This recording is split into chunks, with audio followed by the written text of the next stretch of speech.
Ta saga est sur le point de revenir mais tu ne te rappelles pas des saisons précédentes, tu as la flemme ou juste pas le temps.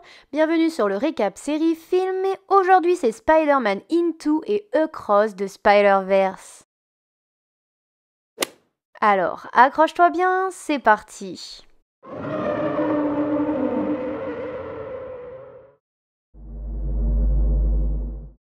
Dans la dimension 1610, où Peter Parker est le seul Spider-Man depuis 10 ans, on fait la connaissance de Miles Morales, un adolescent de Brooklyn.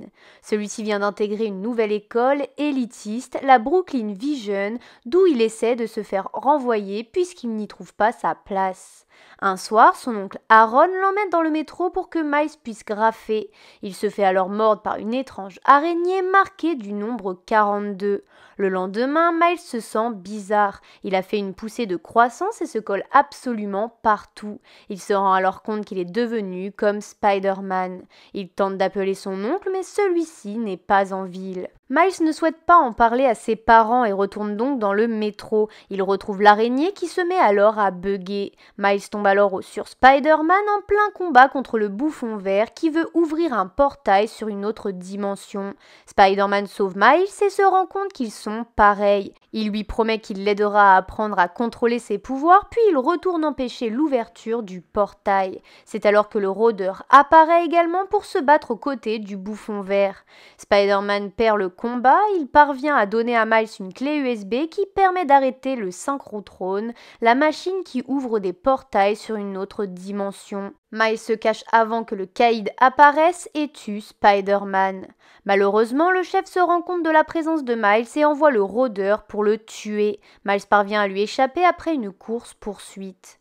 Le lendemain, Miles tente de s'entraîner à être un super-héros, mais casse la clé USB. Il se rend ensuite sur la tombe de Peter pour s'excuser de ne pas être à la hauteur. Il est alors surpris par quelqu'un et l'électrocute grâce à ses pouvoirs. On voit alors qu'il s'agit d'un Peter Parker d'une autre dimension.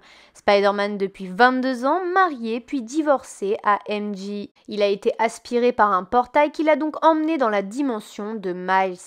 Miles se fait repérer par la police et s'enfuit en entraînant Peter à qui il est accroché. Il l'emmène chez son oncle où il l'attache et l'interroge. Miles demande à Peter de le former mais celui-ci refuse et tente de partir mais il se met à bugger. Miles lui parle alors de la machine de Fisk. Il décide de se rendre à Alchemax afin de refaire une clé pour arrêter la machine et retourner dans sa dimension. Entre-temps, Miles apprend qu'il peut devenir invisible. Lui et Peter récupèrent ce dont ils ont besoin avant de s'enfuir en se faisant pourchasser par Olivia Octavius, Docteur Octopus. Spider-Gwen entre alors en scène pour lui prêter main forte. Cette dernière a été catapultée dans la dimension de Miles une semaine plus tôt. On apprend également que Fisk a perdu sa famille dans un accident de voiture et souhaite donc les récupérer grâce à la machine. Il donne 24 heures au docteur Octopus pour que la machine soit prête. Peter, Gwen et Miles se rendent chez Tante May afin de mettre au point la clé USB. May les emmène dans le laboratoire de Spider-Man où elle leur présente d'autres Spidey qui ont été propulsés dans la dimension. Penny Parker, Spider-Man noir et Spider-Ham. Pour détruire la machine, il faut que quelqu'un reste. Miles se porte volontaire, ainsi tous les autres pourront rentrer chez eux, mais personne ne le pense prêt. Miles déçu se rend chez son oncle, mais le rôdeur apparaît. On apprend donc que le rôdeur est oncle Aaron. Miles s'enfuit mais le rôdeur le suit. Il retourne chez May pour tout leur raconter, mais tous les méchants arrivent et les attaquent pour récupérer la clé USB. Miles la récupère et s'enfuit pourchassé par le rôdeur. Celui-ci le rattrape, Miles enlève son masque et révèle son identité à son oncle pour éviter qu'il le tue. Mais Fisk tire sur Aaron. Miles emmène le corps de son oncle à l'abri. Celui-ci s'excuse avant de mourir. Puis le père de Miles, qui est policier, les trouve. Miles se rend invisible et s'enfuit, mais son père pense alors que Spider-Man a tué Aaron. Miles rentre au dortoir où les autres Spidey viennent le voir pour lui dire au revoir. Peter lui dit que c'est lui qui se chargera de rester en arrière, mais Miles n'est pas d'accord. Peter l'attache alors pour l'empêcher d'intervenir. Après une visite de son père pour lui annoncer le décès d'Aaron, Miles parvient à utiliser ses pouvoirs pour se libérer. Il se rend chez May qui lui donne des gadgets et un costume qu'il customise. Pendant ce temps, les Spidey s'introduisent chez le caïd pour accéder à la machine. Ils sont repérés et les hommes de Fisk les attaquent. Miles arrive en invisible pour sauver Peter des mains d'Octopus. Miles branche la clé permettant à Penny, Noir, Ham et Gwen de retourner dans leurs dimensions respectives. Mais Fisk attaque alors qu'il reste Peter. Celui-ci demande à Miles de détruire la machine sans se soucier de lui, mais Miles refuse et parvient à renvoyer Peter chez lui avant de s'attaquer lui-même à Fisk.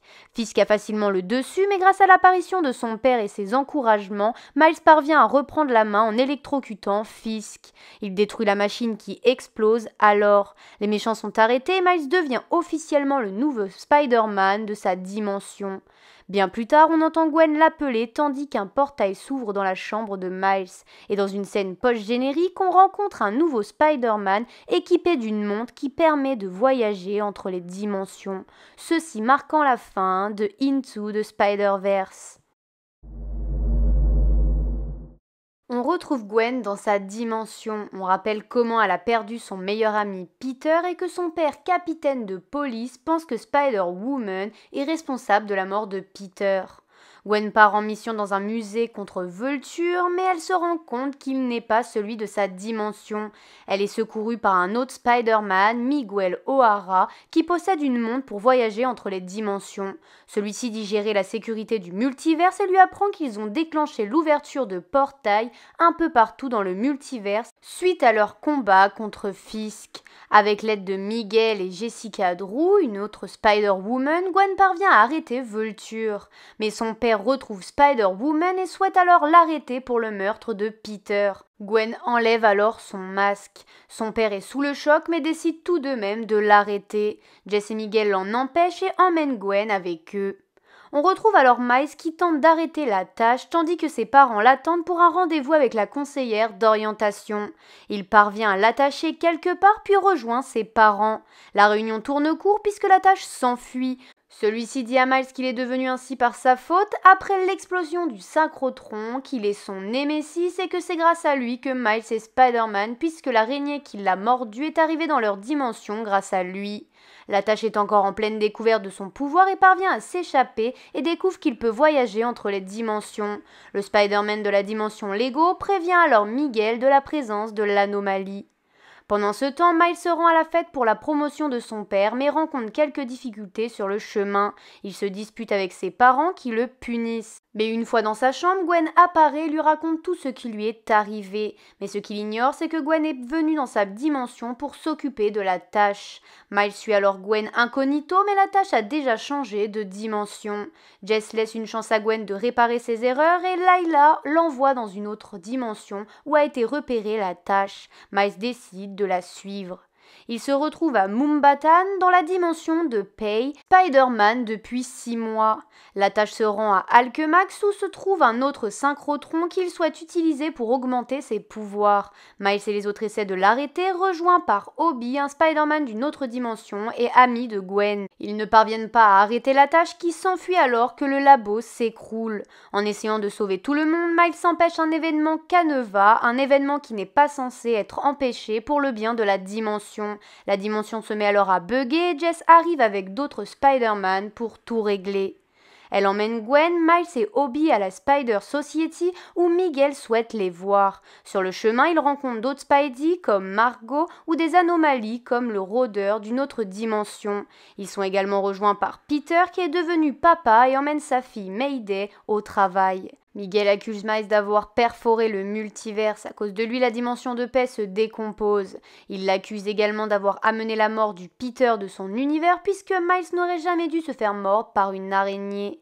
Avec les explications de Miguel sur le multiverse et les événements Caneva, Miles comprend que son père est en danger. Miguel tente de l'empêcher d'altérer encore plus le multiverse en l'emprisonnant, mais Miles utilise ses pouvoirs, se libère et s'enfuit. Peter et Gwen tentent de le ramener à la raison tandis que Miguel envoie toute la Society à la poursuite de Miles, sauf Obi qui part de son côté. Miles parvient à échapper au Spider-Man et retourne à la Society en invisible. Il actionne la machine lui permettant de retourner dans sa dimension sous le nez de Margot qui décide de ne pas l'arrêter. Une fois Miles parti, Miguel et Jess se retournent contre Gwen et la renvoient chez elle sans moyen de voyager entre les dimensions tandis qu'eux-mêmes partent à la recherche de Miles. Chez elle, Gwen parvient à s'expliquer et se réconcilier avec son père qui lui avoue avoir démissionné, annulant ainsi son événement Canva, et il lui transmet également un cadeau d'Obi, une montre pour voyager entre les dimensions. Elle l'utilise pour aller chez Miles, mais il ne s'y trouve pas. Gwen comprend qu'il a été envoyé dans la dimension de l'araignée qui l'a mordu. Miles comprend lui aussi qu'il ne se trouve pas dans la bonne dimension lorsqu'il se met à bugger alors qu'il tentait de tout expliquer à sa mère. Il tombe alors sur son oncle, toujours vivant, tandis que son père est mort. Miles se fait alors assommer et capturer par le rôdeur de cette dimension qui se trouve être lui-même. En même temps, la tâche arrive dans la dimension de Miles, tandis que Gwen promet alors à ses parents de le ramener. Elle s'en va à la recherche de Miles avec l'aide de Peter, Obi, Pay, Margot et les Spidey du premier film. Ceci marquant la fin de Across the Spider-Verse. Et voilà, la vidéo est terminée, j'espère que ça t'a plu et aidé. N'hésite pas à lâcher un pouce en l'air ou à t'abonner si le concept te plaît. En tout cas, on se retrouve une prochaine fois pour une autre vidéo. À plus!